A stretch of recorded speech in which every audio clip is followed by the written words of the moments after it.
Mega వారసుడు రామ్ చరణ్ భార్య ఉపాసన కొణిదెల మెగా ఫ్యామిలీ కోడలిగా మాత్రమే కాకుండా తనకంటూ ప్రత్యేకమైన గుర్తింపు తెచ్చుకున్న విషయం మనందరికీ తెలిసిందే.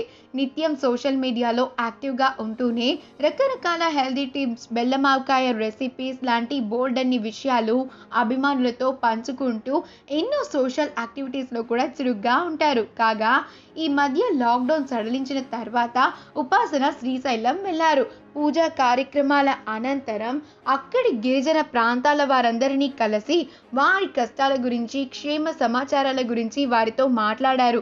వారితో పాటుగా అటవీ శాఖకి సంబంధించిన పోలీసులకు, అక్కడి అధికారులకి 3 నెలలకు సరిపడా కావలసిన భోజన సామగ్రిని, నిత్యావసర సరుకులని అందజేసి మరొకసారి తన మంచి మనసుని చాటుకున్నారు ఉపాసన.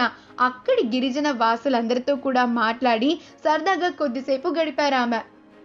ఈ వీడియో కనుక మీకు నచ్చినట్లు అయితే మీ అభిప్రాయాన్ని కమెంట్స్ ద్వారా మాకు తెలియజేయండి. మా ఛానల్ని సబ్స్క్రైబ్ చేయటం అస్సలు మర్చిపోకండి.